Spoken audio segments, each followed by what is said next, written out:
Bien, hoy vamos a estudiar la parte 2 de la crucifixión. La semana pasada estudiamos la parte 1 y vimos lo que es la expiación y la propiciación. Hoy vamos a hablar sobre la redención y creo que vamos a llegar hasta una tercera parte, porque hay mucha información que no alcanzo a ver el día de hoy por cuestión de tiempo y después de la crucifixión pasamos a la resurrección. Pero para empezar a estudiar la redención, quisiera que viéramos brevemente un repaso de lo que vimos la semana pasada. Vimos que culturalmente el lavado de pies corresponde al siervo de más bajo rango. Es una actividad que solo hacen los siervos gentiles, o sea, que no fueran israelitas, que no fueran judíos, porque era demasiado humillante para ellos. Y que la crucifixión, al igual que el lavado de los pies, era enfocada en la esclavitud, en la servidumbre. De manera que si alguien moría en la cruz, padecía la muerte más humillante en aquel tiempo. Y el apóstol Pablo comentaba que la crucifixión era tropezadero para los judíos, locura para los gentiles, pero Pablo decía que él se proponía no saber ninguna otra cosa que Jesús y este crucificado. De manera que a pesar de lo vergonzoso y lo difícil que era que las personas entendieran que un hombre de Dios haya muerto crucificado, Pablo no alteraba el Evangelio y se enfocaba en predicar que Cristo había muerto crucificado a pesar de la reacción adversa de judíos como gentiles, porque decía que ese mismo mensaje de la cruz, tropezadero a los judíos, locura a los gentiles, para los que son de Dios, es poder de Dios y sabiduría de Dios. Entonces nos propusimos entender a qué se refiere, y en sus cartas, en todo el Nuevo Testamento puedes encontrar una explicación de lo que sucedió en la cruz. Vimos que cualquier persona que presenciara el momento en que Jesús fue crucificado no hubiese entendido lo que estaba pasando, y se requirió, obviamente por medio del Espíritu Santo, el entender y comprender lo que había sucedido. Y nos enfocamos la semana pasada a estudiar lo que Pablo dice en la carta a los Romanos, que en la Reina Valera 60 dice que Dios puso a Jesús como propiciación, y la NBI dice que lo ofreció como un sacrificio de expiación. Y vimos que la expiación y la propiciación están ligadas. No hay propiciación sin expiación. Y entonces, por medio de que Jesús pagara con su sangre, con su vida, para que nuestro pecado fuera expiado, expiación es remover el pecado y propiciación es remover la ira. Como consecuencia de que el pecado es removido, la ira es removida porque ya no es necesario hacer justicia, puesto que ya fue saciada la justicia. Entonces, por medio de eso, nosotros podemos estar ante Dios. Y vimos lo que se hacía por la especificación de Dios en el Día del Perdón, ¿verdad? Lo que se le conoce aún hoy en día como el Yom Kippur. Una vez al año el sumo sacerdote tenía que ofrecer una serie de sacrificios por él mismo, pero específicamente 2 machos cabríos por el pueblo de Israel para que todos los pecados de ese año fuesen perdonados. Y vimos cómo esos 2 machos cabríos, el que se usa para expiar el pecado y el que se usa para la propiciación, apuntaban a Jesús.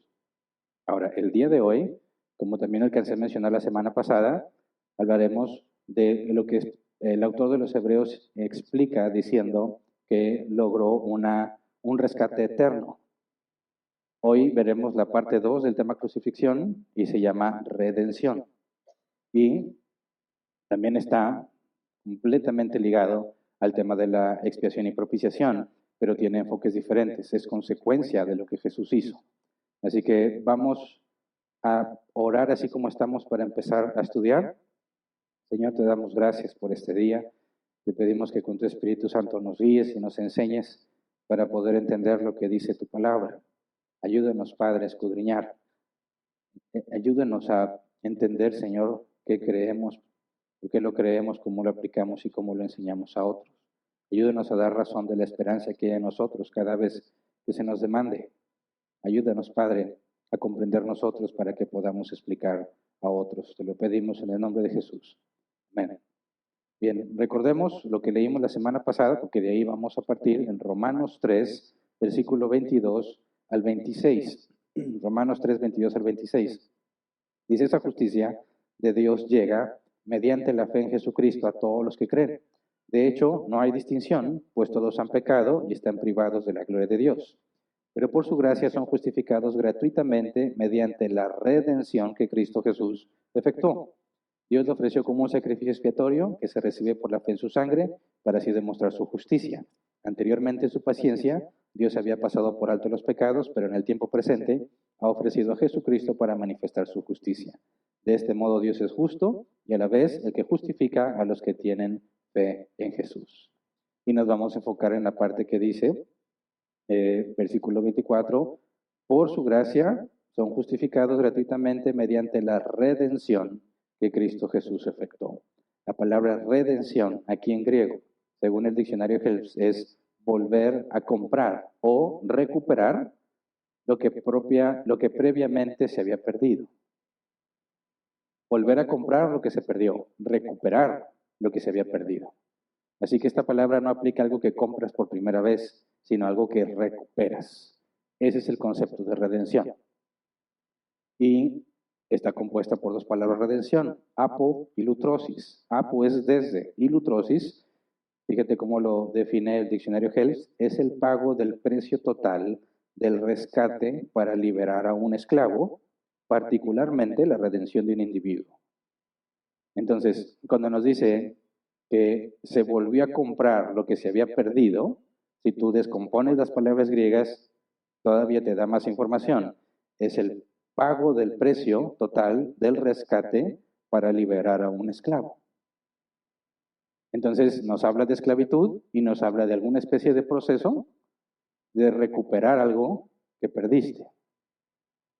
Si tú te fijas en el diccionario de la Real Academia Española, redimir, dice comprar de nuevo algo que se había vendido, poseído o tenido por alguna razón o título.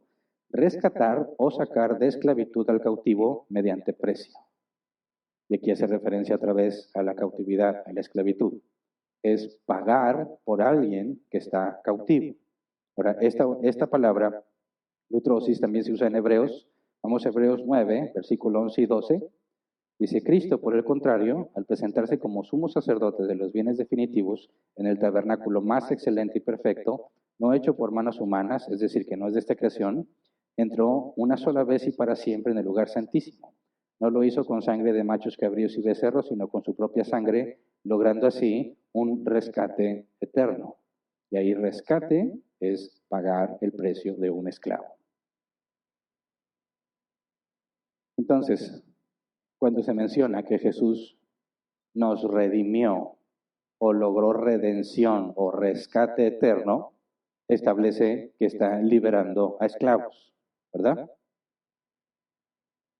Pablo y el autor de la carta a los Hebreos, que no se sabe con certeza quién es, muchos piensan que es Pablo, pero no se sabe, no fueron los primeros en entender el tema de la redención al conocer la crucifixión, ¿verdad? Porque no sabemos si el autor de los Hebreos estuvo presente en el Calvario. Tampoco sabemos si Pablo estuvo presente. Estaba enterado, ¿verdad? Eso lo sabemos. Y si vamos a Mateo 20, versículo 26 al 28, desde ahí ya estaba especificado que Jesús estaba pagando un precio, un rescate. Mateo 20, 26 al 28 dice, pero entre ustedes no debe ser así.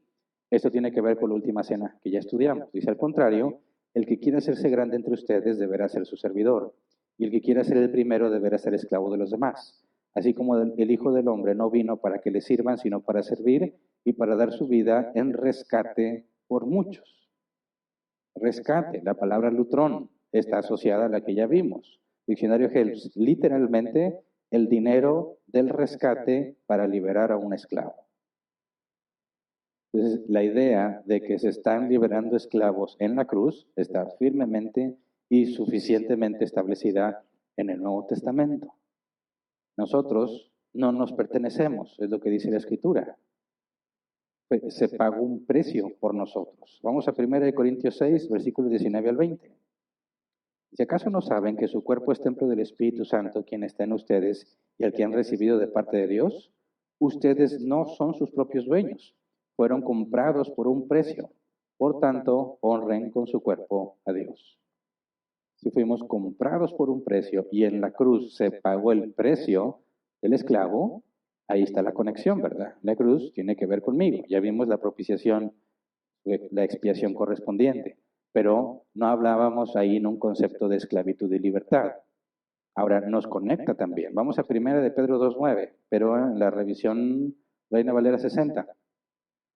Dice, más vosotros sois linaje escogido, real sacerdocio, nación santa, pueblo adquirido por Dios para que anunciéis las virtudes de aquel que os llamó de las tinieblas a su luz admirable. Pueblo adquirido, comprado. Hechos 20:28.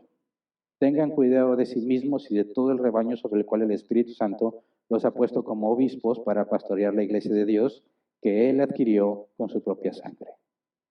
Entonces, hay suficiente información para entender que fuimos comprados, pero si ya dijimos que no hay forma de que un observador del Calvario de Cristo llegara a esas conclusiones en ese momento, ¿cómo es que Pablo y el autor de la carta a los Hebreos y Mateo y Pedro y en el Nuevo Testamento se concluye? Lo que pasó es que fuimos redimidos. ¿De dónde viene esa idea? Porque algunos que pretenden negar a Jesús como el Mesías dicen, eso se lo inventaron ellos. No lo encuentras en el Antiguo Testamento. Esa es una invención para tratar de encajar el hecho de que Jesús murió en la cruz. Porque ellos aseguran que el que muere en la cruz está bajo maldición. ¿Cómo puede ser que si Jesús es Dios, esté bajo maldición? Eso es absurdo. También esto se une a la pregunta, no los que niegan a Jesús como el Mesías, sino los que deciden o aseguran que no hay evidencia acerca de Jesús como para creer que Él es quien decía ser. Dicen, ¿por qué se tuvo que morir? ¿Por qué si Dios es Dios, no dijo, los perdono y ya? Asunto arreglado. No es necesario que se mueran ni que se ensañen con Él como se ensañaron. Bueno, parte de la respuesta a esa pregunta la vimos la semana pasada, ¿verdad? El sacrificio expiatorio, la paga del pecado es la muerte. Alguien tenía que morir en tu lugar. Es una de las formas de explicar por qué Jesús murió, pero esta es otra forma de explicarlo. Lo que vamos a ver el día de hoy, la redención. Entonces, ¿de dónde viene este concepto? ¿O cómo es que llegan a la conclusión de que fuimos redimidos? Bueno, del proceso que Dios estableció en el Antiguo Testamento sobre redención. No sé si otras naciones tenían algo similar, pero Dios instituye el concepto de redención entre los israelitas. Y si entendemos lo que estaba instituido, podemos llegar a la misma conclusión que llegaron los autores del Nuevo Testamento. Por ejemplo, vamos a Levítico, capítulo 25, versículo 23 y 24. Aquí está arraigado, o esta es la justificación que Dios establece para el concepto de redención. Levítico 25, 23 y 24 dice, la tierra no se venderá a perpetuidad porque la tierra es mía y ustedes no son aquí más que forasteros y huéspedes. Por tanto, en el país habrá la posibilidad de recobrar todo terreno que haya sido heredad familiar. O sea, se está adelantando el tiempo en que fue escrito el Levítico, Dios repartiría la tierra prometida por tribus. Y la tierra que se le asigne a una tribu no la podía perder bajo ninguna circunstancia. ¿Por qué? Porque Dios se la dio. Y como Dios es el dueño de toda la tierra, y Él ha decidido dártela a ti, no hay forma de que tú puedas perderla. En el sentido de que tú sigues siendo el dueño legítimo, la tribu, no un individuo en particular, ¿verdad? Entonces, dice Dios, la tierra no se venderá a perpetuidad porque la tierra es mía. Ustedes son aquí huéspedes, ¿verdad? Son extranjeros, que se les asigna esta porción de tierra para que la trabajen y se beneficien, pero no es de ustedes. No sé si recuerden que eso lo vimos en la doctrina de la mayordomía, que somos mayordomos de Dios porque de todo lo que tenemos nada es nuestro. Todo es de Dios, ha sido puesto en tus manos para que lo administres, para que lo multipliques, para que beneficies a otros con lo que Dios te ha dado, pero no es tuyo. No eres libre de hacer lo que tú quieras con lo que tienes porque nada es tuyo. Debes hacer lo que agrada a Dios. Si Dios te ha dado algo y eso lo usas para el mal, estás pecando, no nada más porque haces mal, sino porque no tienes el derecho de usarlo de Dios para el mal, porque no es tuyo. Ni tus hijos son tuyos, ni tu esposa es tuya. Dios es el dueño de todas las cosas. Entonces ahí se establece esto. Mira, en las tierras, si a alguien se le ocurre venderla para beneficiarse, dice, no se puede. Sí se va a vender, pero va a tener que regresar el dueño original, porque la tierra es mía. No se la puedes vender a nadie, es mía y tú la estás rentando. ¿Se entiende el concepto? Si tú entras en un convenio con alguien y te rentan su casa, no puedes decir, es mi casa, yo hago lo que quiero. No, es del rentero, ¿verdad? Ese es el concepto de todo lo creado. Todo lo que tienes en tus manos está puesto bajo tu criterio, pero no es tuyo. ¿Ok?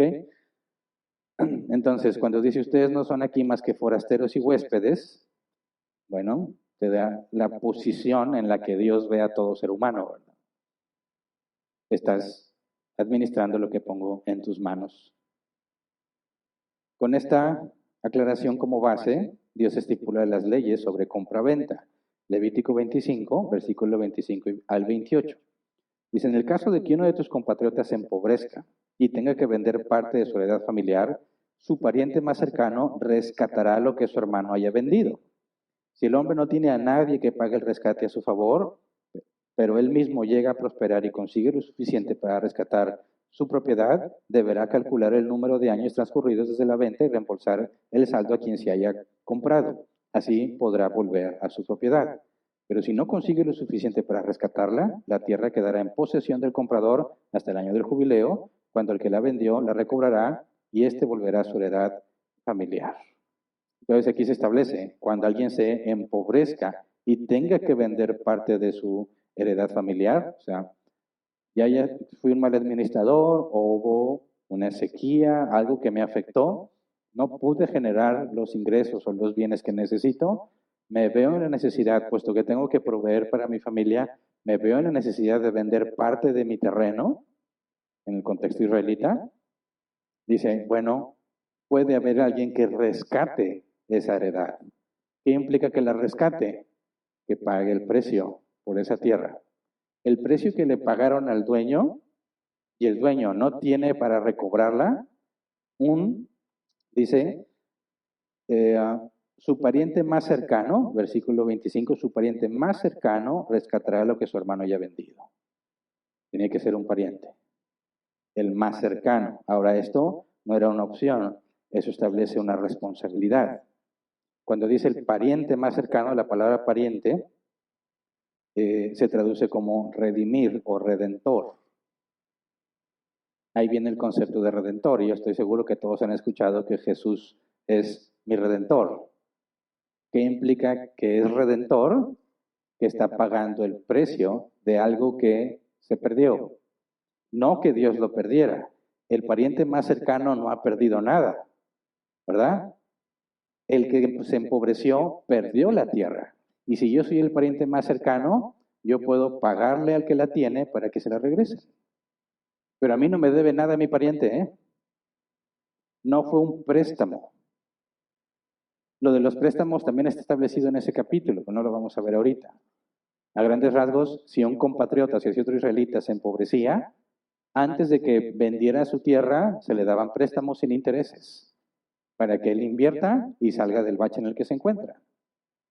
Cuando estudiamos Levítico vimos cómo si implementáramos algo así en la sociedad, la vida sería muy diferente.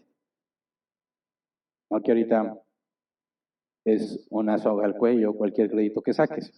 Terminas pagando muchísimo más de lo que deberías pagar. Bueno, en el contexto israelita, por ley, si un compatriota se empobrecía, le prestaban dinero sin interés, pero era préstamo, lo tenía que regresar.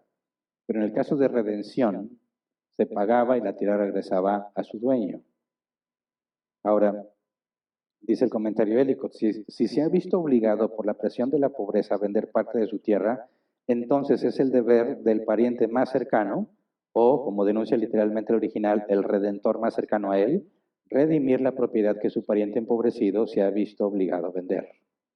La expresión redentor se aplica en hebreo a aquel que en virtud de ser el pariente más cercano no solo debía redimir el patrimonio de la familia, sino, como estaba especificado en el caso de otros hombres, casarse con la viuda sin hijos o vengar la sangre de su pariente, que era parte de las leyes.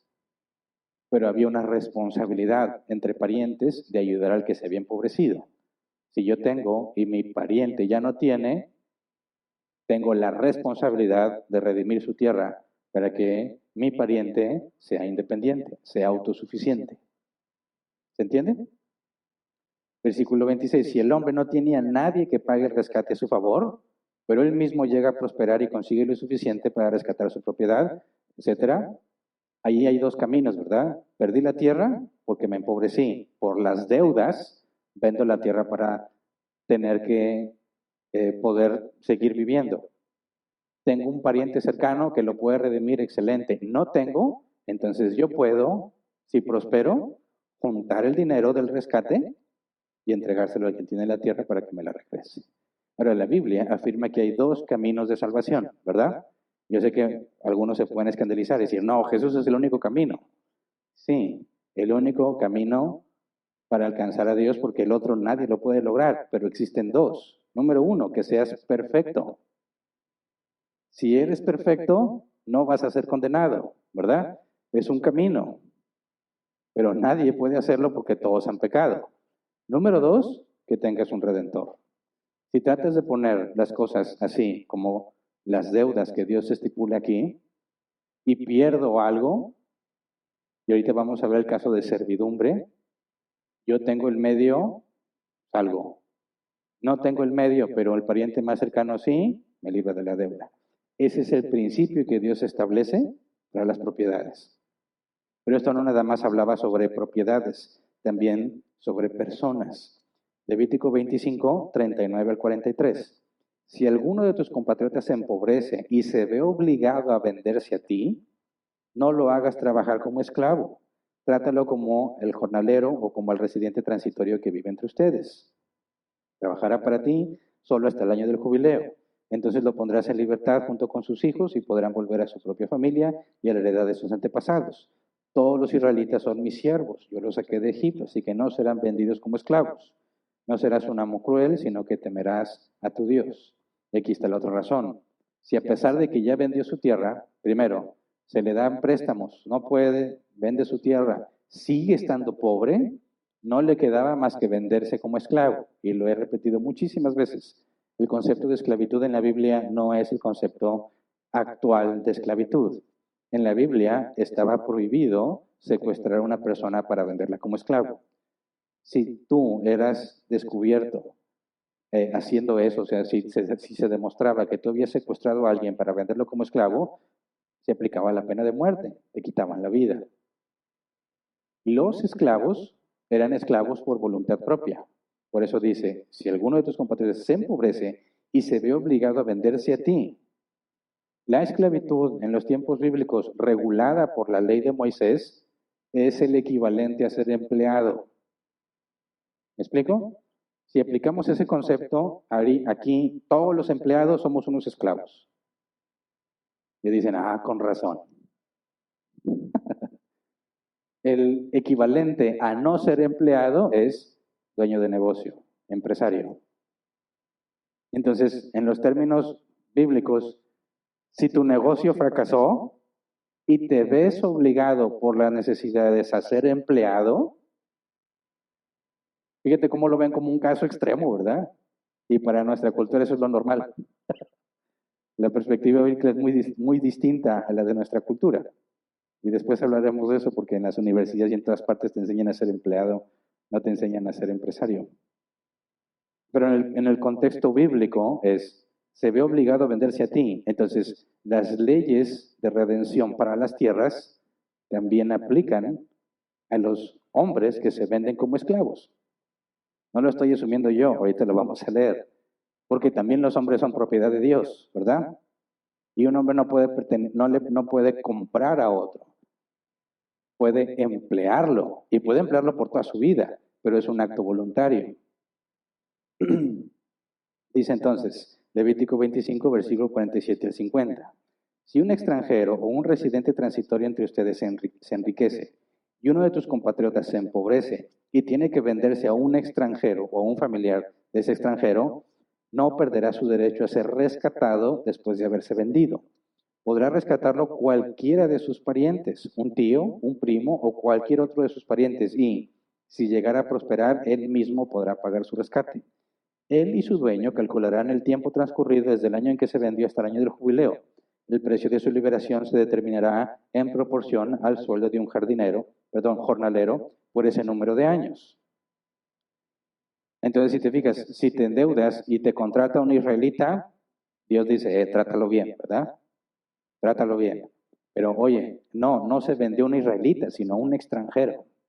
Y los extranjeros no estaban sujetos a la ley de Moisés. Bueno, entonces debes redimirlo. Es obligación del pariente más cercano librarlo de esa servidumbre. ¿Ok? Imagínate, en tiempos actuales sería, tienes un negocio, fracasa, tienes que irte de empleado y tu familia se preocupa. Y las familias dicen, hay que sacarlo a este del empleo que está y darle las herramientas para que invierta y tenga su negocio. ¿Quién quiere una familia así? Qué diferente, ¿no? Qué diferente. Lo triste es que el mundo ahora compite para ver quién es el mejor esclavo. Entonces imagínate la situación, la responsabilidad. Tiene que ser un pariente cercano que me ayude a dejar de ser empleado. Entonces, el endeudamiento podía llevarme a mí a ser siervo, esclavo de otro. Y el rescate, la redención, es que paguen el precio mío para que yo ya no sea su esclavo. ¿Se entiende? Ahora, hay dos casos más distintos al que está aquí en Levítico de por qué una persona estaría vendida o necesitaría ser rescatada. Uno de los casos es porque tus papás así lo decidieron. Vamos a Nehemías 5:5. Dicen que, y aunque nosotros y nuestros hermanos somos de la misma sangre, nuestros hijos y los suyos son iguales, a nosotros nos ha tocado vender a nuestros hijos e hijas como esclavos. De hecho, hay hijas nuestras sirviendo como esclavas y no podemos rescatarlas, puesto que nuestros campos y viñedos están en poder de otros. Entonces, las familias que entraban en una crisis podían vender a sus hijos. No como cambio de propietario, sino como empleados. Es el equivalente a decir, oigan, hijos, tan grandecitos, no hay dinero, pónganse a trabajar. Váyanse de empleados a otra parte. En lugar de estar colaborando en el negocio familiar que está en crisis, váyanse a trabajar. Y el problema que dicen es, nuestros campos y nuestros viñedos ya los vendimos. Seguimos pobres y ya mandamos a nuestros hijos a trabajar. No hay forma de redimir a nuestros hijos. No hay forma de redimir nuestros terrenos. Ahora están siendo dependientes de otros sin forma de ser rescatados, porque todos están en la misma situación. Otro caso, Éxodo 22:3. Si se mata al ladrón a plena luz del día, su muerte se considerará homicidio. El ladrón está obligado a restituir lo robado. Si no tiene con qué hacerlo, será vendido para restituir lo robado. Este es otro caso donde eres vendido, pero no porque quieres, sino que te obliga la ley. Porque el ladrón, el contexto de lo que dice aquí es, si alguien entra a tu casa a robar y no hay luz, y lo matas, no es homicidio, es defensa propia. Pero si entra y había luz y lo ves de manera que lo puedes identificar para que la ley lo procese, y como que ya lo matas, entonces eres homicida y pagas con tu vida. Pero en el caso de que no mataste al ladrón, lo atraparon, ok, este tiene que reponer lo que te robó. Aunque se lo hayan recuperado, tenía que agregar una parte extra. Bueno, entonces lo obligaban a ser esclavo, lo obligaban a trabajar para pagar lo que pretendió robarse. Obviamente él no quería, ¿verdad? Por eso roba, pero lo obligan. Entonces, este último caso de ser esclavo por criminal es el caso de toda la humanidad. La paga del pecado, dice la Escritura, es muerte. Y la muerte no se refiere a la muerte natural, en el que te mueres y ya. La muerte en el contexto amplio, bíblico, es la separación de Dios, porque Dios es vida. ¿Me explico? Si nosotros habitamos con Dios y Dios es vida, nunca morimos, nunca moriríamos, nunca nos enfermaríamos. Por eso en Apocalipsis dice que ya no habrá llanto, ni tristeza, ni dolor, no habrá enfermedad, no habrá sufrimiento. ¿Por qué? Porque Dios es toda la fuente de bien y de vida. Entonces, la muerte, ¿qué implica? Separación de Dios, una privación de todos los atributos de Dios. Si Dios es vida, entonces estar apartado de Él es muerte. Esa es la paga del pecado, la muerte, en el sentido amplio, separación de Dios. pero no ha sido separado de Dios. No me acuerdo quién es este personaje que dijo que la tierra, la vida en la tierra, es todo el infierno que el Hijo de Dios va a vivir. Y la vida en la tierra es todo el cielo que el que no es hijo de Dios va a vivir. ¿Entiende? O sea, todo lo que lleguemos a sufrir aquí y somos hijos de Dios es lo único que vamos a sufrir, nunca más, porque habitaremos con Él. Y el que no es hijo de Dios, todo lo que llegue a disfrutar aquí es lo único que va a disfrutar y nunca más, porque va a ser separado de Dios. Porque la Biblia dice que Dios es bueno y hace que salga el sol para buenos y malos, hace que llueva para justos e injustos. Aún el peor ateo que te puedes imaginar se beneficia de los atributos de Dios, porque vive en una sociedad con justicia, aunque no sea perfecta, porque puede disfrutar de la fidelidad de su esposa, porque puede disfrutar de la paga justa por su trabajo. La justicia es un atributo de Dios. Si no está Dios, todo es injusticia. Entonces, todos nosotros que hemos pecado, no hemos sido separados de Dios, ¿verdad? Aunque padecemos enfermedad y sufrimiento, que es la ausencia de Dios, no hemos sido totalmente separados. Así que somos deudores y esa deuda se va a colectar en el juicio final, el juicio del gran trono blanco, Apocalipsis 19. Ahí se va a pagar la deuda. Se te va a dar conforme a tus acciones y todos han pecado, dice la Escritura, por eso todos están destituidos de la gloria de Dios. Pero no llega ese día, ahorita estás en deuda y eres esclavo, pero no de Dios. ¿De qué eres esclavo? La Escritura afirma, del pecado, de tus propias pasiones y del diablo. Estás esclavizado. Pero ahora fíjate, este punto en particular, si uno se empobrece y se mete a trabajar como esclavo, para poder saldar todo lo que necesita para vivir, porque un esclavo se le daba protección, se le daba vestido, se le daba alimento, se le daba techo, mientras esté trabajando ahí. Bueno, ¿qué pasa si tú siendo soltero te vendes como esclavo y ahí siendo esclavo te enamoras de una esclava y el amo te concede casarte con ella y tienes hijos? Y llega el momento en que tú ya tienes el dinero o ya saldaste tu deuda y te puedes retirar. ¿Te puedes llevar a tu esposa y a tus hijos? Éxodo 21, 3 y 4. Si el esclavo llega soltero, soltero se irá. Si llega casado, su esposa se irá con él. Si el amo le da mujer al esclavo, como ella es propiedad del amo, será también del amo los hijos o hijas que el esclavo tenga con ella. Así que el esclavo se irá solo. ¿Se entiende? O sea, tú te hiciste esclavo, ya estabas casado y ya acabaste tu deuda, ya eres suficiente, o sea, autosuficiente. Bien, te vas y te llevas a tu esposa, llegaste con la esposa. Pero fíjate, si el amo le da esposa, ese es el concepto bíblico del matrimonio. Adán no se consiguió esposa, ¿verdad? Dios le dio esposa. Y no es de Adán, es de Dios, ¿verdad? Ahora dicen, pero ¿por qué Dios dice, llegaste como esclavo solo, te vas solo, compadre? Pero es que me casé y tengo hijos, eso no te los llevas. ¿Por qué? Mira, Dios separa las familias. ¿Y qué responderías a eso? Dios obra de maneras misteriosas. No, no, no. Velo fríamente. Quizás si eres padre y tienes hijas, y en mi caso yo veo que cada vez van creciendo y se acercan a la edad casadera, es una especie de tratar de instituir los tiempos bíblicos otra vez. Pero piensa esta situación.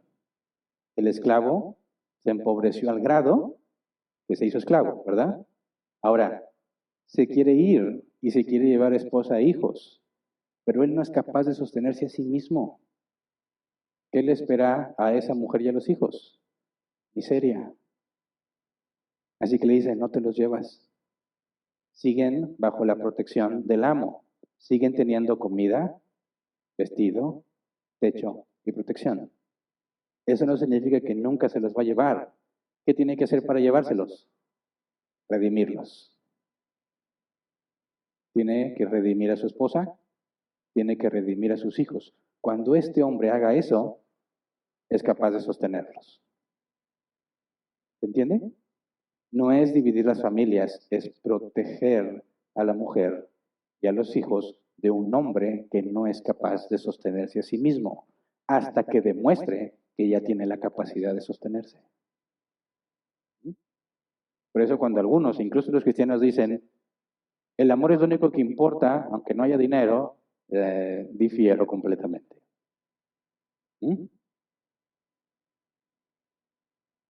¿Cuántos papás dicen amén?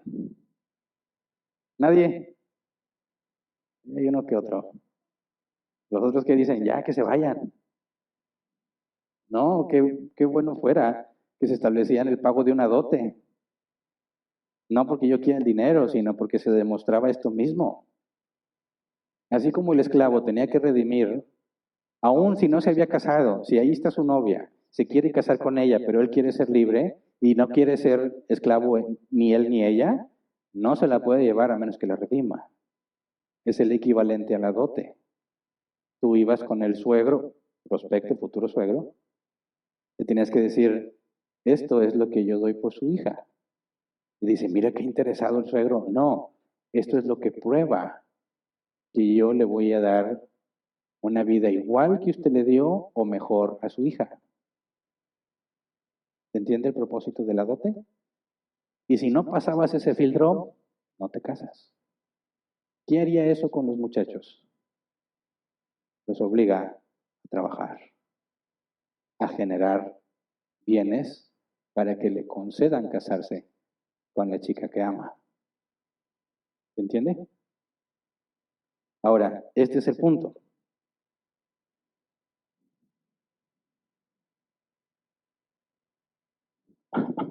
Recuerden que Jesús se puso a sí mismo al nivel del esclavo más bajo. Y les dije, no dejó ese nivel porque murió en la cruz, como el peor de los esclavos, ¿verdad? ¿Se acuerdan o conocen que la Biblia habla de la novia de Cristo?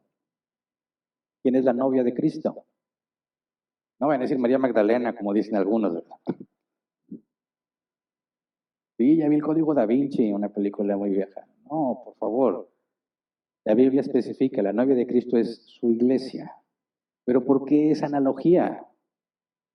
Jesús vino a ser como un esclavo, ¿verdad?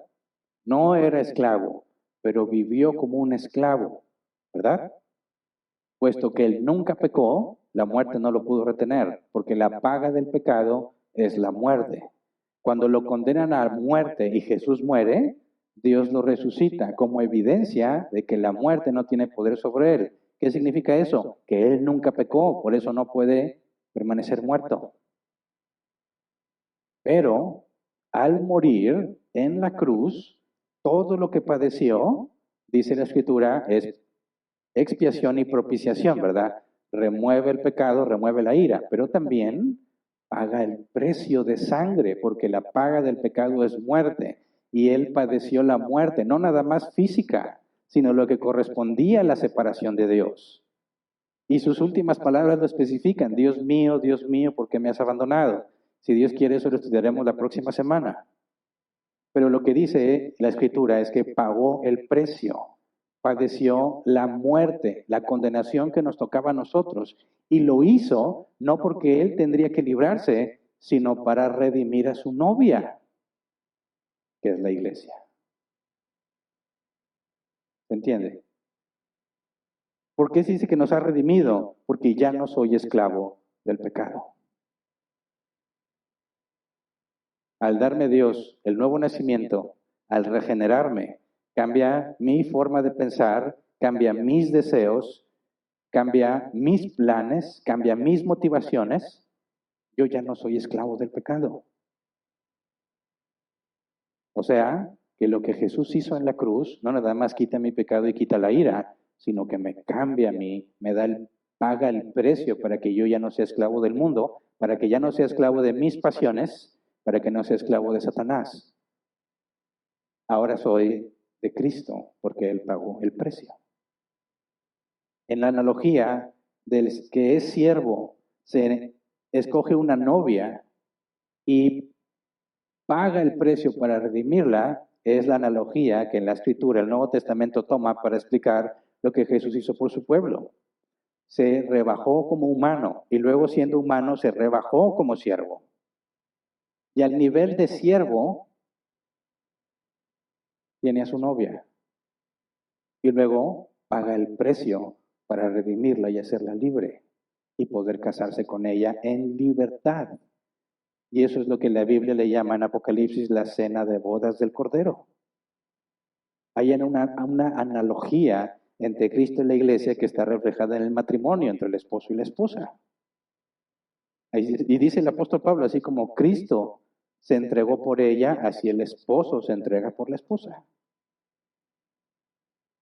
Eso tiene importantes implicaciones en la vida del cristiano. Vamos a Gálatas 3, versículos 10 al 14. Todos los que viven por las obras que demanda la ley están bajo maldición, porque está escrito, maldito sea quien no practique fielmente todo lo que está escrito en el libro de la ley. Ahora bien, es evidente que por la ley nadie es justificado delante de Dios, porque el justo vivirá por la fe. Y aquí cita un profeta. Versículo 12, la ley no se basa en la fe, por el contrario, quien practique estas cosas vivirá por ellas. Cristo nos rescató de la maldición de la ley al hacerse maldición por nosotros, pues está escrito, maldito todo lo que es colgado, todo el que es colgado de un madero. Así sucedió para que por medio de Cristo Jesús la bendición prometida a Abraham llegara a las naciones y para que por la fe recibiéramos el Espíritu según la promesa. Entonces Cristo se hace maldición para pagar la maldición que nosotros deberíamos sufrir por la eternidad. Desde la rebelión de Adán y Eva, Génesis 3, se especifica, Adán y Eva fueron malditos, ¿verdad? Recibieron maldición. La tierra recibió maldición. Serpiente recibió maldición. Todo este mundo está bajo maldición, incluyendo a Satanás y los suyos. Y la Biblia dice que la creación entera aguarda la manifestación de los hijos de Dios, porque había sido sujeta a corrupción, pero será liberada. Dios mandó a su Hijo a pagar el rescate, a redimir a todos aquellos que el Padre dio al Hijo. Juan 17, Jesús dice literalmente, no ruego por el mundo, sino por los que me diste. Jesús especifica, Juan, si no me equivoco es Juan capítulo 10, la voluntad del Padre es esta, que de los que Él me dio, no pierda yo a ninguno. Así que Jesús no derramó su sangre por toda la humanidad, sino por los que el Padre le dio. Y si Dios lo permite, cuando estudiemos la resurrección, veremos que la Biblia registra el momento en que la tierra es redimida también. No nada más nosotros, la tierra, o sea, de la maldición que cayó sobre los seres humanos, sobre la tierra y sobre serpiente, Dios paga la deuda de los seres humanos elegidos para salvación. Y Dios redime la tierra, pero serpiente se queda maldito y los suyos por toda la eternidad, y los que son de él entre la humanidad. Juan 19, 28 al 30. Después de esto, como Jesús sabía que ya todo había terminado, y para que se cumpliera la escritura dijo, tengo sed. Había allí una vasija llena de vinagre, así que empaparon una esponja en el vinagre, la pusieron en una caña y se la acercaron a la boca. Al probar Jesús el vinagre dijo, todo se ha cumplido. Luego inclinó la cabeza y entregó el Espíritu. La Reina Valera 60 dice, consumado es. Se cumplió, se pagó el precio.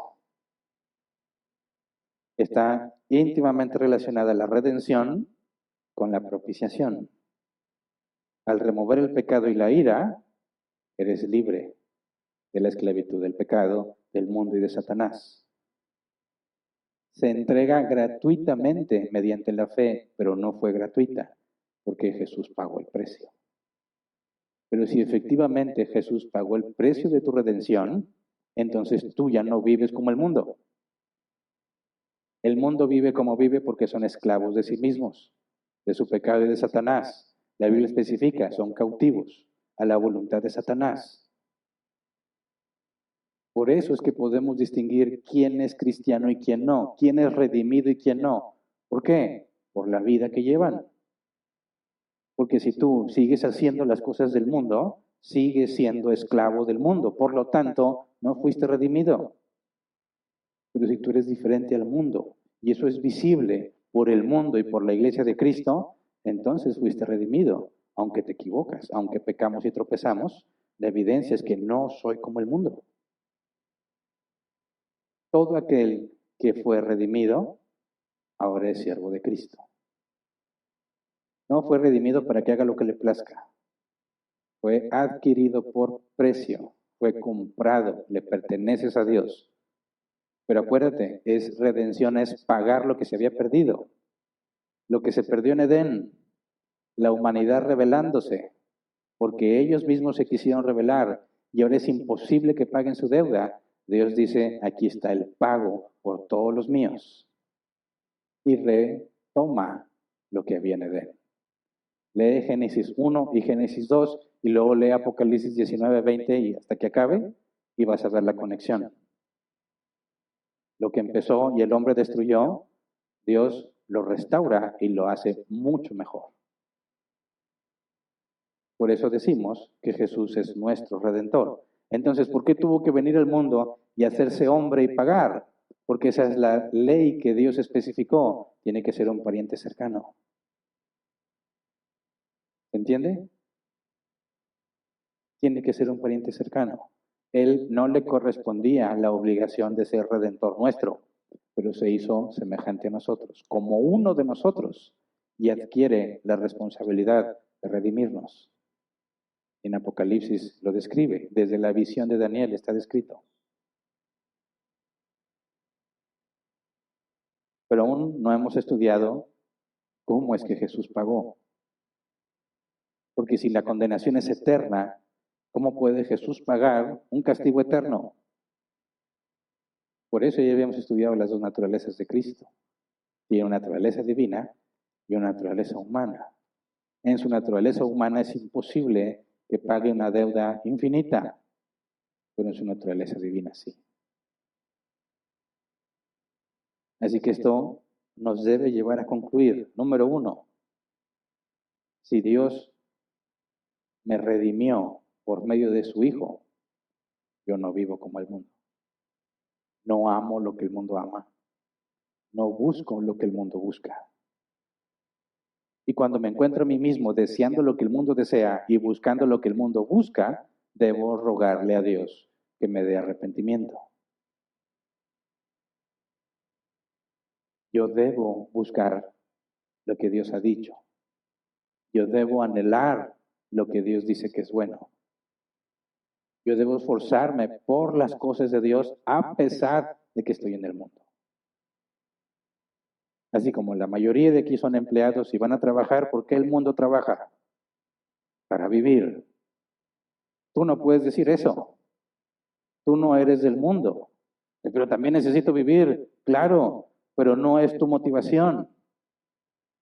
El mundo trabaja por muchísimas razones. Quiere ser alguien, quiere ser respetado, quiere dinero, quiere poder, quiere sobresalir. El cristiano no va a eso, al trabajo. El cristiano dice, sí, necesito comida, necesito techo, vestido y protección. Pero esto que voy a hacer, además de que es porque lo necesito, mi principal enfoque es la gloria de Dios. ¿Qué significa eso? Que voy a trabajar y me esfuerzo por ser excelente. Hago más de lo que me piden. ¿Para qué?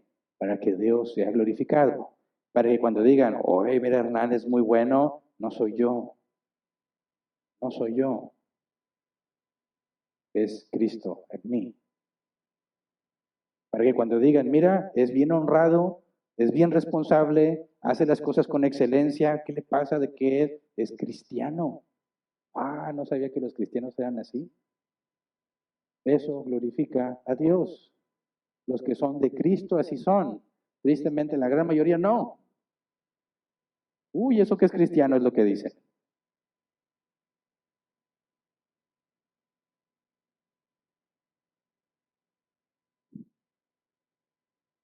Todo lo que haces en tu trabajo o en tu negocio, a pesar de que es para un beneficio económico, debe estar enfocado en tu mente como glorifica a Dios lo que estoy haciendo.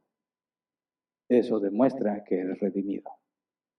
Eso es exactamente lo mismo que los demás, que te hace pensar que eres de Dios. Si entras en conflicto, si quieres también ser el que manda por las mismas razones de los demás, ¿qué te hace pensar que eres redimido? Si tu enfoque cada día que te levantas es porque quieres tener eso que anhelas, eso material, ¿qué te hace pensar que eres redimido? Si fuiste redimido, tu enfoque está en lo que Dios quiere. Ok, necesito hacer esto. No va en contra de lo que Dios ha especificado, ok, pero ¿qué es lo que debo hacer para que esto glorifique a Dios?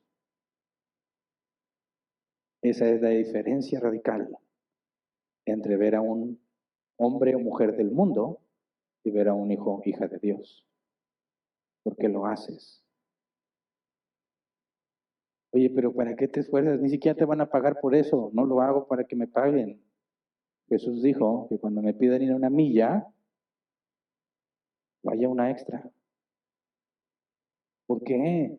Eso es de tontos, dicen. No, no es de tontos, porque esto no lo hago por mí. Lo hago para que Dios sea glorificado. Es locura para muchos. Qué tonto. No, Dios es mi proveedor, no mi patrón. ¿Verdad? Yo no vivo gracias a mi trabajo, vivo gracias a Dios. Ah, entonces, ¿para qué trabajas? Porque son los medios en los que Dios provee. Aún los animales que la Biblia dice que Dios alimenta, tienen que salir a buscar la comida. Cuanto más yo, que soy imagen de Dios y puedo usar los dones que me ha dado, los talentos que me ha dado y los atributos comunicables de Dios para buscar la justicia, la paz, la santidad. ¿Entiende? Cuando hablamos de la cruz de Cristo y el pago, la redención que Él hizo, es muy fácil decir, sí, amén, gloria a Dios, Él ya pagó por mí. No, demuéstralo, demuestra que eres un redimido. Hay muchos engañados, convenciéndose a sí mismos. Bueno, es que ya Dios ya pagó. Sí, ya pagó, pero ¿dónde está la evidencia de que pagó tu deuda? No es un estatus mental en el que digo, bueno, yo aquí creo que ya pagó. Cualquiera puede pensar, ¿no? Cristo ya pagó por lo mío. Ok, eso dices tú, pero ¿dónde está la evidencia? ¿Dónde está la evidencia? Eso es lo que separa el estado psicológico de tu mente con la realidad. Cristo pagó el precio, así es. No derramó ni una sola gota en vano. Dios pagó el precio completo por los redimidos. No compró la posibilidad de que sean redimidos, como algunos piensan. Cristo pagó por la posibilidad de que sea redimido, porque si tú no quieres nada con Dios, ni modo. Ahí ya estaba el pago, pero como tú no quisiste, no te salvas. Eso es absurdo, que Dios no falla, Dios no intenta, ni provisiona para ver si quieres. Dios es sabio, no hay forma mejor de hacer las cosas que la que Dios decide hacer. Dios es todopoderoso, así que Dios no fracasa, Dios no intenta, Dios hace. Y si Dios decidió que tu deuda es cancelada y que tu redención sea efectuada, por consecuencia inequívoca, tú no eres como el mundo. ¿Se entiende? Así que es una mezcla entre estar agradecidos por el precio pagado, por la redención obtenida y la responsabilidad de vivir de forma congruente, que demuestre que soy redimido. Gracias a Dios es progresivo. vamos avanzando en santidad. A veces es bien difícil ver el avance, pero debe de haber aunque sea un poco. Hay días que avanzamos más que otros, hay días que parece que en lugar de avanzar retrocedemos, pero siempre hay una lucha constante en ti por hacer lo que es correcto. Así que sí, Cristo pagó. Ya no soy del mundo, soy de Él. Es gratuito lo que Dios me dio. No le sirvo para salvarme, porque ya fue pagada la redención. No me porto bien para salvarme, ya fue pagada la redención. Le sirvo y me esfuerzo por gratitud. La gratitud. Cuando te levantes y te cuestiones, ¿realmente tengo que ir al trabajo? No pienses en ti. Piensa qué glorifica a Dios. ¿Qué glorifica más a Dios? ¿Un empleado que falta? ¿O un empleado que además no falta, sino que siempre llega puntual? ¿Qué glorifica más a Dios? Además que Dios me entiende. No, Dios sabe que eres flojo y negligente. Él nunca fue ni flojo ni negligente. Él no sabe que se siente pecar. Así que a veces se espiritualiza, ¿no? Es que Dios sabe porque Él fue tentado. Sí, pero nunca pecó. Así que deja de pensar en ti. Sí, hay días en que dices, ¿para qué? ¿Qué necesidad? Pero no se trata de ti. Cuando estés ahí 1 año, 2 años y tengas un registro perfecto o casi perfecto, y digan es que este dice que es cristiano y cree en Dios, y tienes esa evidencia que lo que te piden que hagas lo haces y más, y no nada más lo hiciste, sino que lo haces bien y a veces mejor que los demás, y digan, y este dice que cree en Dios, y empieces a hablar de Dios, te van a escuchar. Te van a escuchar, porque hay algo diferente en ti, y casi no hay. Al revés, falta seguido. Haces las cosas, ay, hombre, pues el jefe me entiende, ¿verdad? Eres mediocre, tienen que andar atrás de ti para que hagas las cosas. Ya te han reportado en recursos humanos por andar perdiendo el tiempo. Y luego te pones a hablar de Dios, pobre loco. ¿Qué le pasa? ¿Por qué habría de confiar en lo que me dices? ¿Te das cuenta? La enorme diferencia que hace en una persona el decir, yo soy de Dios, soy siervo de Él. No hago las cosas porque me gustan o no me gustan. Las hago porque debo de hacerlas. Aunque no tengo ganas, aunque tengo sueño, aunque estoy cansado. No hago lo que me parece mejor, hago lo que debo de hacer. Hace una enorme diferencia entre una persona común y corriente y un hijo de Dios. ¿Entiende? Entonces, hablas de redención, hablas de decir es que yo no soy hijo del diablo, yo no soy del mundo. Y los que te oyen dicen, es cierto, no es como los demás. ¿Se entiende? Pero no es para que digan, oh, mira Hernán, hombre, es todo un caballero, es un profesional. No se trata de ti. Es que no lo hago por gusto, lo hago porque es mi deber como hijo de Dios. Entonces Dios es glorificado. Ahí es como en el Antiguo Testamento, el Dios de Daniel. ¿Por qué no Daniel? No, el Dios de Daniel. Que el Dios de Daniel hacía que Daniel hiciera todo lo que hizo. El Dios de Abraham, el Dios de Moisés, el Dios de Elías. Porque hacía referencia al nombre, por lo que ese hombre hizo. Pero no es la gloria de él, sino el Dios de él. El que no conoce a Dios va a tratar de referenciar el Dios de quién, el Dios de Hernán, el que dice Hernán. Ponle tu nombre ahí, si estás haciendo las cosas bien, el Dios que Él dice que cambia a las personas y no hay forma de que se burlen de ti, porque no hay nada en que acusarte. Eso significa ser redimido.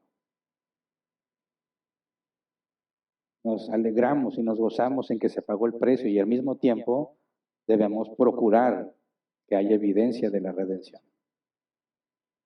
Es muy difícil. No siempre te van a aumentar el sueldo por hacer más de lo que haces. No te van a aumentar el sueldo por hacer las cosas bien. A veces sí y a veces no. Y que no caigas en la trampa. No lo haces por mejor sueldo.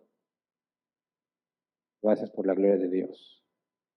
Y si no eres empleado, tu negocio debe glorificar a Dios. ¿Cómo lo estás glorificando? O sea, si yo te pregunto, ¿cómo estás glorificando a Dios con tu negocio? Y no sabes qué responder, lo estás haciendo mal. ¿Verdad? Así que piensa, reflexiona y agradece. Por cuestión de tiempo no voy a avanzar porque me tardaría bastante, pero si Dios lo permite, el próximo domingo buscaremos entender lo que Jesús dijo, Dios mío, ¿por qué me has abandonado? Y lo que la Escritura hacía referencia al Mesías sufriente. Les había adelantado, la Escritura habla del Mesías en dos sentidos, el siervo sufriente y el siervo triunfante. Y a veces eso es tropezadero para mucha gente que pone la expectativa en el Mesías considerando solo al siervo triunfante. Y es muy importante porque Jesús exclamó, dijo literalmente a sus discípulos, que si así lo trataban a él, así nos iban a tratar a nosotros. Es importante entender el tema del sufrimiento. Y es algo de lo que más se le acusa a los cristianos cuando tratan de explicar a Dios, el problema del mal. Pero hay respuesta en la Escritura, hay respuesta en el Mesías y en el ejemplo que nosotros debemos seguir. Así que vamos a ponernos de pie y vamos a orar. Hasta aquí nos quedamos el día de hoy.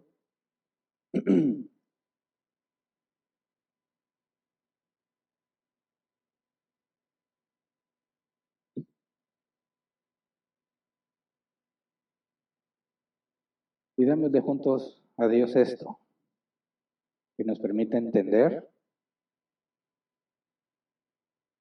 qué pasa en la cruz, por qué la cruz, por qué Jesús debía morir, pero que no se quede aquí nada más en el cerebro,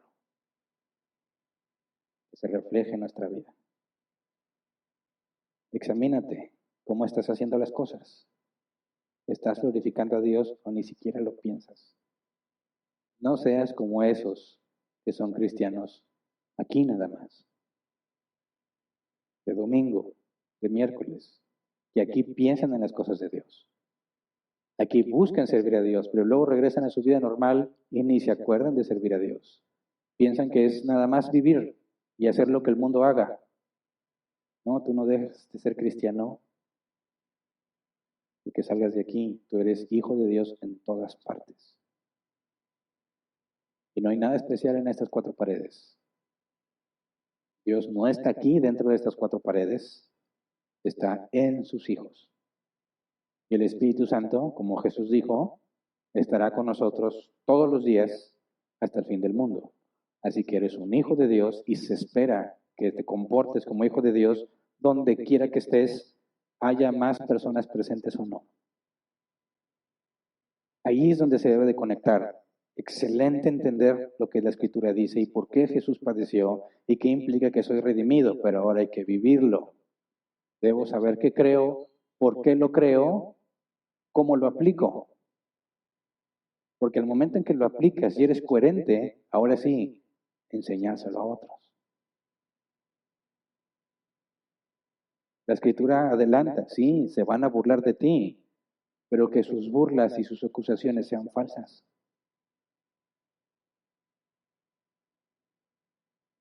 ¿Me explico?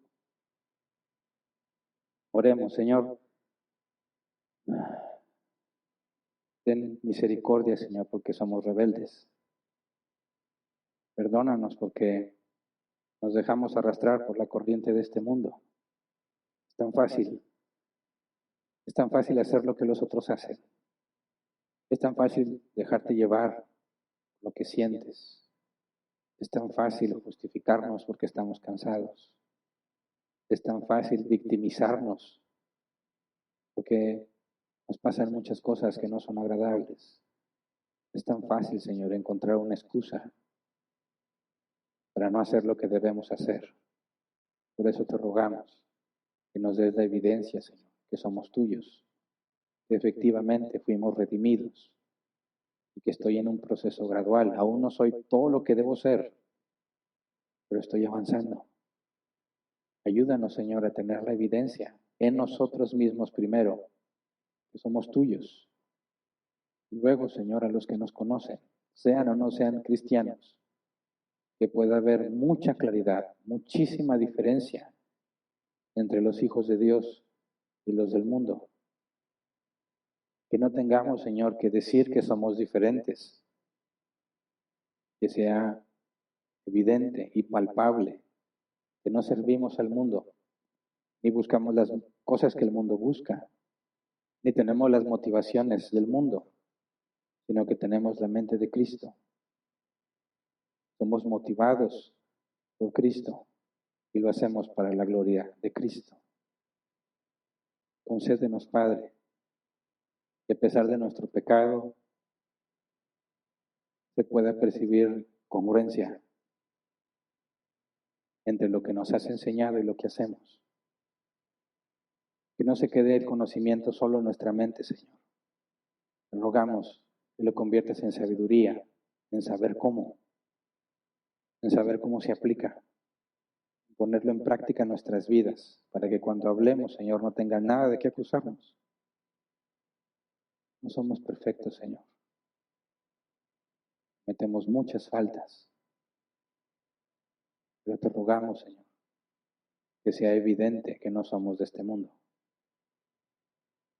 Ayúdanos a caminar en humildad, a no ver nadie hacia abajo, Señor, solo hacia arriba, a ti, a no compararnos con nadie en este mundo, solamente contigo, Señor, para que siempre sea evidente lo faltos que somos, lo bajos que somos.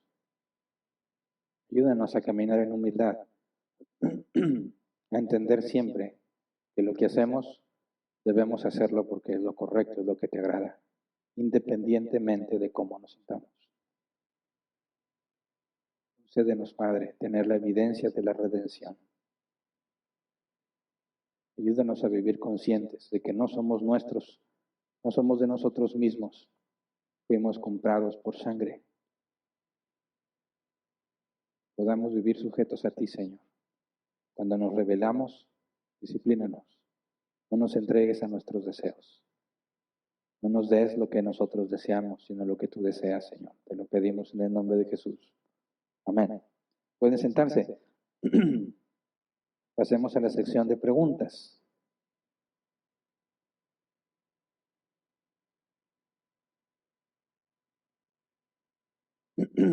Como cada vez hay más gente nueva entre nosotros, aclaro, que hace mucho no lo aclaraba, la sección de preguntas está enfocada en que no te quedes con dudas. Si no queda claro algo que dije o crees que estoy equivocándome en lo que interpreté, puedes hacer una pregunta con ese tema, ¿verdad? Oye, no entendí bien esto o me parece que eso contradice este otro pasaje. No me enojo, ni nadie se va a enojar. Es mi responsabilidad que si pretendemos ser bíblicos, yo dé respuesta de las interpretaciones que estoy haciendo. Y si llegas el caso, estoy cometiendo un error y es evidenciado ese error, te voy a agradecer por hacérmelo notar y voy a pedir disculpas y cambiaré mi doctrina. Tampoco le tengo miedo a eso y ya lo he hecho. Así que siéntete en la confianza de preguntar. Siéntete con la libertad de hacer tu pregunta, obviamente con respeto. Aprovecha estos minutos. Si no, tenemos sesión de preguntas y respuestas. Solo que tengo que avisar anticipadamente, la sesión de preguntas es este próximo martes. Pero no voy a poder estar porque es el cumpleaños de mi esposa. Y en términos bíblicos, mi compromiso, mi responsabilidad con mi esposa es mayor que la sección de preguntas. Y nos vamos a poner a celebrar con ella. Entonces, este martes no voy a poder estar en la sesión de preguntas hasta la próxima sesión. Pero aquí puedes aprovechar. Si hay alguna pregunta que no tenga que ver con el tema, voy a tratar de responderla al final, si hay tiempo. Las preguntas pueden llegar directo al WhatsApp que tenemos, enfocado en esta sección de preguntas. Si no estás en este grupo, porque esto se escanea aquí, ¿verdad? Porque buscamos tener un control y separar y distinguir qué preguntas nos llegan de foráneos y qué preguntas son de aquí. O sea, no aquí físicamente las cuatro paredes, ¿no? Sino de aquí de la ciudad. Todos los demás pueden preguntar usando los comentarios de Facebook mientras está la transmisión en vivo o los comentarios de YouTube mientras está la transmisión en vivo. Un grupo de hermanos están enfocados en estar esperando esas preguntas, tanto en Facebook como YouTube, y las canalizan al grupo de WhatsApp.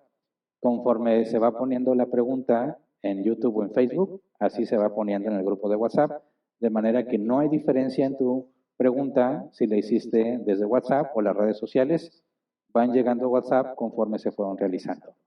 Entonces no hay distinción, no hay desventaja para los que están afuera, pensando que como están afuera, entonces no van a ser atendidas sus preguntas. Todas van llegando en secuencia cronológica. Por supuesto que si llega a haber muchas, pues el equipo se va a tardar un poco en procesarlas, ¿verdad? Pero se va a mantener la secuencia.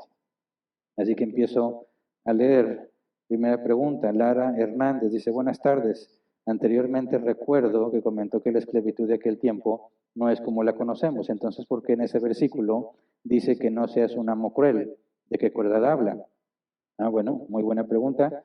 Recuerda que la ley de Moisés es el medio que Dios usa para mantenerlos alejados de las prácticas paganas de las naciones vecinas. Ellos eran esclavos en Egipto, así que conocen de crueldad, porque la Biblia especifica que eran maltratados en Egipto, ¿verdad? Entonces, lo que les dice, hasta este momento del tiempo en Levítico, que estaban en el Sinaí, la ley es para mantenerlos apartados de las naciones que están alrededor de la tierra prometida, pero ellos ya tienen experiencia con la esclavitud y cómo los trataron. Así que Dios advierte, no hagas lo que los egipcios hicieron contigo. Pero al mismo tiempo esta ley aplica para cuando llegaran a la tierra prometida, porque las naciones alrededor no tienen ninguna protección, históricamente se sabe, no había ninguna garantía, no había derechos para el que estaba en servidumbre. Y Dios, por medio de la ley, se asegura que los israelitas no caigan en la misma tentación de pensar que un ser humano es de su propiedad y por lo tanto pueden hacer con él como quieran, que es el problema principal de la esclavitud que conocemos. El esclavo se considera un objeto, dueño, propiedad de quien lo posee y lo podían maltratar y matar como si fuera un animal. Ese no es el concepto bíblico. Así que, partiendo de la propia experiencia de ellos con los egipcios y por las naciones que los iban a rodear, por eso se establece que no deben de ser crueles. Siguiente, Eva Aguirre, ¿qué son exactamente las cosas del mundo? Bueno, no podríamos hacer una lista exhaustiva porque son demasiadas, pero se hace una distinción entre lo que es del mundo y lo que es de Dios. Jesús dijo, si alguno quiere ser mi discípulo, tome su cruz, niéguese a sí mismo y sígame. Jesús dijo, el mayor sirve al menor. Podemos partir de esos dos principios. Número uno, me niego a mí mismo, no hago lo que yo creo que es mejor para mí. Cuando dice Jesús, niégate a ti mismo, toma tu cruz y sígueme, implica que yo no hago lo que yo quiero, me niego a mí mismo y hago lo que Jesús dice. Cuando dice que el mayor sirve al menor, es que si yo tengo autoridad en mi casa, en mi familia, que soy esposo o con mis hijos o en el trabajo, donde sea que aplique, no puedo enseñorearme de los que están a mi cargo, ¿verdad? No puedo decir, bueno, como yo soy el que manda, hago lo que yo quiero. No, es cómo hago para servir a los que están a mi cargo. Entonces, ese es un contraste enorme. El mundo hace lo que mejor le parece. Las cosas del mundo son las que están buscando el placer propio, el beneficio propio. Las cosas de Dios es la que buscan negarme a mí mismo y hacer lo que Dios quiere. todo aquello que busca la satisfacción personal y es opuesto a lo que Dios ha establecido, es del mundo. El mundo es opuesto a Dios. Todo aquello que es de acuerdo a la Escritura, son cosas que agradan a Dios, no es del mundo, sino que es para Dios. De ahí podemos, con esa base, puedes distinguir qué cosas son del mundo y qué cosas son de Dios. Siguiente, Karen Orozco. En la Escritura dice que somos hijos de Dios y Jesús es el hermano mayor. Pero en el Apocalipsis se dice que somos la novia de Cristo. Tal vez puede sonar muy boba mi pregunta, pero en realidad tengo la duda. ¿Qué somos nosotros de Dios y qué seremos por la eternidad de Él? El título correcto sería decir que seremos redimidos o somos cada una de estas cosas, pero en el mismo sentido. Redimidos, creación, hijos, amigos de Dios, novia de Cristo, etc. De hecho, esa es la respuesta correcta. La Biblia comunica en términos que podamos comprender lo que Dios ha hecho. Y como somos muy limitados, Dios tiene que poner en términos que podamos comprender lo que Él hizo. Entonces, somos la novia de Cristo, tiene el sentido de lo que estamos estudiando, la redención, ¿verdad? Pagó la deuda para librar a su novia. Somos hijos de Dios en el sentido que ya no pertenecemos al mundo y fuimos adoptados. Somos uno en Cristo, en el hecho de que el Espíritu Santo mora en nosotros, ¿verdad? Y hay una Trinidad. Somos siervos de Dios porque nos enfocamos en hacer su voluntad. Reinaremos juntamente con Cristo, somos coherederos por las bendiciones y los privilegios que Dios ha decidido darnos gratuitamente. Son tantas cosas y cada una describe un enfoque diferente de lo que Dios hizo a nosotros, que somos la suma de todos ellos. No una u otra, sino la suma de todo lo que comunica. De hecho, fue Jesús quien dijo a los que estaban cuestionándolo que si no creen las cosas que Jesús les dice de este mundo, ¿cómo creerían las que son de otro mundo?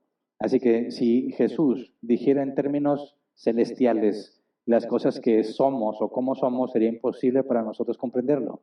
Así que toma alegorías humanas para comunicarnos qué es lo que está sucediendo o qué es lo que va a suceder y que nuestras limitaciones actuales podamos comprenderlo. De ahí la esperanza de que en la regeneración, o sea, en la glorificación, perdón, tengamos una manera muy diferente de entender las cosas. Siguiente, Sergio Navarro. Se dice expiación limitada en las doctrinas de la gracia. Es también propiciación limitada y redención limitada. Gracias. Es que cuando habla de expiación limitada, se refiere precisamente a la cruz, ¿verdad? Que cuando Jesús muere, no está pagando por todos los seres humanos, porque todos los humanos serían salvos. O sea, negamos el universalismo. Un ejemplo de universalismo es, por ejemplo, lo que piensa la Iglesia Católica Romana, cuando el Papa Francisco, creo ya hace algunos años, declaró que aún los ateos irían al cielo. ¿Y cómo va a ir un ateo al cielo? Dice, sí, porque el ateo se muere, va al purgatorio, ahí sale limpio y ya está con Cristo. O sea, ellos afirman el universalismo. El purgatorio es este mecanismo en el que no importa qué hiciste, ahí te limpias. Entonces, si el Papa Francisco está dispuesto a decir que los ateos van a terminar con Dios, está diciendo, todos se salvan. Pero lo que habla la expiación limitada es, no puede ser, porque tienes el juicio del gran trono blanco, ¿verdad? Y ahí claramente se menciona que van a ser echados al lago de fuego. Y puedes hacer este ejercicio de voluntades. En la salvación hay 3 voluntades de por medio. La voluntad del Padre al querer salvarme. Mi voluntad en que yo no me quiero salvar. Y la voluntad de Satanás que no quiere que yo me salve. La pregunta es, ¿cuál voluntad va a ganar? Puede ser que Dios haya tenido la voluntad de salvarme, pero yo no quiero, y Dios no pueda cumplir su voluntad, y que Dios por la eternidad esté triste, llorando porque Hernán no quiso estar con él. Eso es absurdo. Si yo no quiero, pero Él sí quiere, mi voluntad no va a prevalecer sobre la voluntad de Dios. Igual con Satanás, si Satanás no quiere que yo me salve, pero Dios ha decidido que sí, ¿cuál voluntad va a prevalecer? ¿La de Satanás o la de Dios? La de Dios. Por lo tanto, si Dios ha ordenado que alguien se salve, es imposible que no se salve. Pero al mismo tiempo no te obliga a salvarte, sino que te regenera. Entonces, cuando hablamos de la expiación limitada, es que Dios decidió elegir a algunos para darles gracia y a otros para darles justicia. A ninguno injusticia. De eso se trata la expiación limitada. Si tú dices, bueno, ¿es redención limitada? Sí. ¿Es propiciación limitada? Sí. porque es a los que Dios decidió salvar, no a toda la humanidad. Carlos Leal, buen día, pastor. ¿Cómo podemos explicar lo que experimentó Jesús en la cruz en relación con el pago del pecado como muerte o separación de Dios si Jesús es Dios? Muy buena pregunta, pero eso le responderemos el domingo que sigue, si Dios lo permite. Siguiente, Fernanda Vega, pastor, si Jesús pagó nuestra deuda y somos redimidos, ¿seguimos esclavos al pecado? No. ¿Tenemos la capacidad de pecar? Sí, pero no estás esclavizado al pecar. Es decir, es una analogía, si no me equivoco, de Spurgeon, Charles Spurgeon, que dijo, las ovejas tienen la capacidad de tropezar y caer en el lodo, pero los puercos se revuelcan en el lodo. ¿Se entiende la diferencia? Las ovejas tienen la capacidad de caer y enlodarse, pero el puerco lo disfruta. ¿Eres oveja o puerco? Esa es la distinción. ¿Tenemos la capacidad de pecar? Sí. ¿Tropezaremos? Sí. Algunas veces muy grave, pero no me deleito en la práctica del pecado. Lee los salmos. ¿Cómo se expresa el salmista cuando peca? Le carcomen los huesos, se consume el alma, no puede dormir, no puede estar en paz. Si el Espíritu Santo mora en ti, y la Biblia dice que no hay comunión entre Dios y las tinieblas, entre la luz y las tinieblas, jamás vas a disfrutar una vida de pecado, jamás. Todos pecamos porque se disfruta. Hay un beneficio de por medio, por eso te decides a pecar. Pero nadie que sea hijo de Dios va a vivir una vida de pecado como si fuese normal. Eso es lo que pone en evidencia a los que no son de Él. Así que no, ya no somos esclavos del pecado, pero tenemos la capacidad de pecar. Siguiente, no tiene nombre, dice, buenos días, pastor. En el trabajo debemos glorificar a Dios, pero ¿qué posición debe tener un cristiano ante un ambiente laboral muy malo con tu jefe, donde humilla y abusa de su puesto a pesar de que cumples con tu trabajo? ¿Cómo glorificar a Dios en tu trabajo? Así, o lo más sabio es salir de ahí. Son dos cosas. Número uno, ¿tienes opción de salir de ahí? Salte. A paz somos llamados, dice la Escritura, cuando habla del matrimonio entre una mujer creyente y un incrédulo. A paz somos llamados. Ok, también dice la Escritura que mientras sea posible procuremos la paz con todos los hombres. Y muchas veces la única forma de obtener paz es retirándote de ese lugar. Pero si dices, no, pues yo ya busqué trabajo y nomás no, entonces Dios no quiere que te cambies de trabajo. ¿Qué procede entonces? Glorificar a Dios ahí. Acuérdate que el apóstol Pedro dice que si nos maltratan, si nos calumnian, no importa, estemos bajo la mano de Dios, pero que sus acusaciones sean falsas. Jesús dijo, vence, bueno, la Escritura dice, vence al mal con el bien, ¿verdad? Entonces, cuando te estén maltratando, te estén diciendo o tratando de humillar, no lo tomes personal. Dile, ok, si consideres que hice algo malo, dime cuál es la evidencia, cuál es la base de tu argumento. Y si te dicen, es que hiciste esto y esto, ok, perdón, lo voy a corregir. Pero si no tienen de qué acusarte y tú les pides evidencia para tratarte así, va a tener que buscar la manera de cambiarlo. Ya no se va a sentir igual a la hora que te diga cosas. No garantiza que te van a dejar de molestar, pero tú tienes que saber, busca por otros lados, pon currículums en otra parte, ruégale a Dios que te muestre su voluntad. Y si no consigues nada, la conclusión es clara. Dios quiere que sigas ahí. Entonces, te esfuerzas por hacer lo correcto y tienes paciencia con Dios. Tienes paciencia en Dios y con los que te están molestando. Quizás no lo puedas ver ahora con claridad el por qué, pero si te sometes a Dios, como Pablo le dijo a los que eran perseguidos por Nerón, que no se compara el sufrimiento de ellos con lo que tú puedas pasar ahí. A ellos los encendían como antorchas humanas para iluminar el palacio, eran echados a las bestias, eran cubiertos con pieles para que los perros los mataran pensando que era un animal, eran aserrados por la mitad, o sea, los colgaban de las piernas y donde se juntan las piernas empezaban a serruchar hasta que los cortaban por completo. A los que mejor les iba, los decapitaban. ¿Y qué les dijo Pedro? Sopórtenlo en Dios. ¿Se entiende? ¿Por qué? Porque si podían escaparse, lo hacían. Y los que no podían, entonces resistan. Dios tiene control de todas las cosas. Es lo que aplica en cualquiera que esté en una situación de ese tipo. Procura soltarte, ¿verdad? Procura buscar otra forma de obtener ingresos. Pero si ves que nada más no, o sea que Dios dice no, ahí sigues, entonces espera en Él. Haz lo correcto y a su tiempo mostrará cuál era su propósito. Me brinqué una pregunta antes de cuál estaba. Ya, gracias. Yo y es cierto, perdón, no fue voluntario. La Biblia menciona en 1 Corintios capítulo 7 que ahora somos esclavos de Cristo. ¿Estas palabras no chocan con la idea de que tenemos de la redención? No, porque si te fijas, el argumento que pongo al hablar de la redención es que todo es de Dios, ¿verdad? Y puesto que todo es de Dios, Él establece las leyes para redimir. Y dije, así como en las tierras, aplica para los seres humanos. También todos los seres humanos son de Dios. Así que el hecho de que Él te redima no implica que ahora eres autónomo, sino que es la propiedad que tenía que se perdió que vuelve a recibir. Entonces, no fuiste liberado para que hagas lo que tú quieras. Volviste al servicio a Dios. Ese es el concepto de redención. Comprar lo que se había perdido. En ningún momento implica que ahora eres autónomo. Y que Dios dice, bueno, pues ya eres libre, ¿qué quieres hacer? No, eres su siervo, te rebelaste, te endeudaste, Él se hizo como tú, paga tu deuda para que regreses a Él. En ningún momento se especifica que ahora eres autónomo. Por eso es que no hay ninguna contradicción entre la redención y el hecho de que seamos esclavos de Cristo.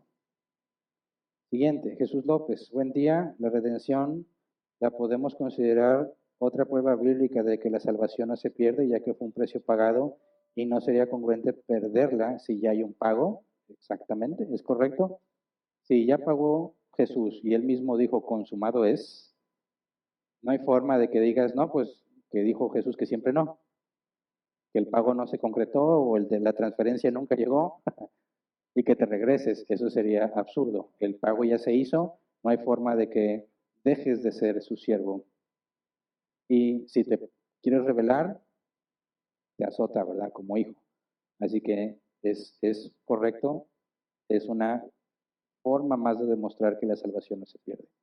Raquel Romero, buenas tardes. Si un israelita se empobreció por negligencia o vicios, ¿de todas formas podía recuperar su patrimonio en el año de jubileo? Sí, porque un israelita negligente, vendiéndose a sí mismo al servicio, en el año de jubileo lo recuperaría y al experimentar lo que es la servidumbre, se espera que no lo vuelva a hacer. Como quiera podía volver a hacerlo, ¿verdad? El punto es que el jubileo era cada 50 años. Entonces, ¿cuántas oportunidades en la vida tenías de aprovechar el jubileo? En el mejor de los casos, no, de hecho, aunque alcances a 2 jubileos, pues no serías propietario, ¿verdad? Estarías muy joven. O sea, es una sola oportunidad en la vida, si es que te alcanzaba la vida para eso. Así que lo que podemos deducir es que si estabas en servidumbre y llega el jubileo y te liberas, difícilmente alguien quiere decir, bueno, otra vez voy a derrochar todo, que al cabo que me van a contratar. Y tristemente muchos así vivimos, ¿verdad? En la actualidad. Recibimos dinero y en lugar de pensar en poner algo que nos haga independientes, nos lo gastamos que al cabo que tenemos trabajo. Así que la mentalidad bíblica debe ser examinada a la luz de la cultura actual y buscar la manera de avanzar, de, de dejar de ser empleado, ¿verdad? No porque esté mal, pero es todo. Se acabó el tiempo y las preguntas. No escuché, fíjate ahora el sonidito. O me están mintiendo y me quieren quitar tiempo. No lo escuché, pero bueno, no había más preguntas ahí, ¿verdad? Entonces es todo. Si Dios quiere, nos vemos la próxima semana para seguir estudiando este tema. Muy probablemente sea la última parte de la crucifixión. Perseveren en las cosas de Dios y, bueno, si Dios quiere, nos vemos en la próxima.